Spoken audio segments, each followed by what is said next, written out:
విధుల్లో ఉన్న మహిళాధికారిపై సభ్య సమాజం తలదించుకునే విధంగా వైసీపీ నేతలు దాడి చేశారని కాకినాడ రూరల్ ఎమ్మెల్యే ఆరోపించారు. ఆదివారం కాకినాడ రూరల్ ఎమ్మెల్యే పంతం నానాజీ ఆధ్వర్యంలో సర్పవరం జంక్షన్ లో మానవహారం చేసి అనంతరం సర్పవరం సీఐ ప్రకాష్ కి ఫిర్యాదు చేశారు.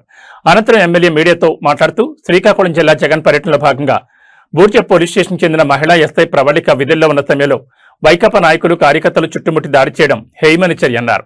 మిస్ అయితే దాడి చేసిన వారిపై కఠినమైన చర్యలు తీసుకోవాలని తెలిపారు. ఈ కార్యక్రమంలో మహిళలు, విద్యార్థులు, జనసేన నాయకులు, కార్యకర్తలు పెద్ద ఎత్తున పాల్గొన్నారు.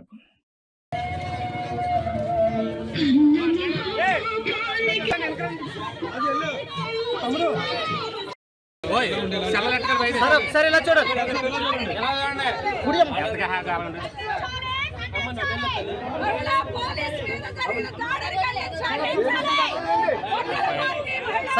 చూడాలి, ఎలా చూడాలి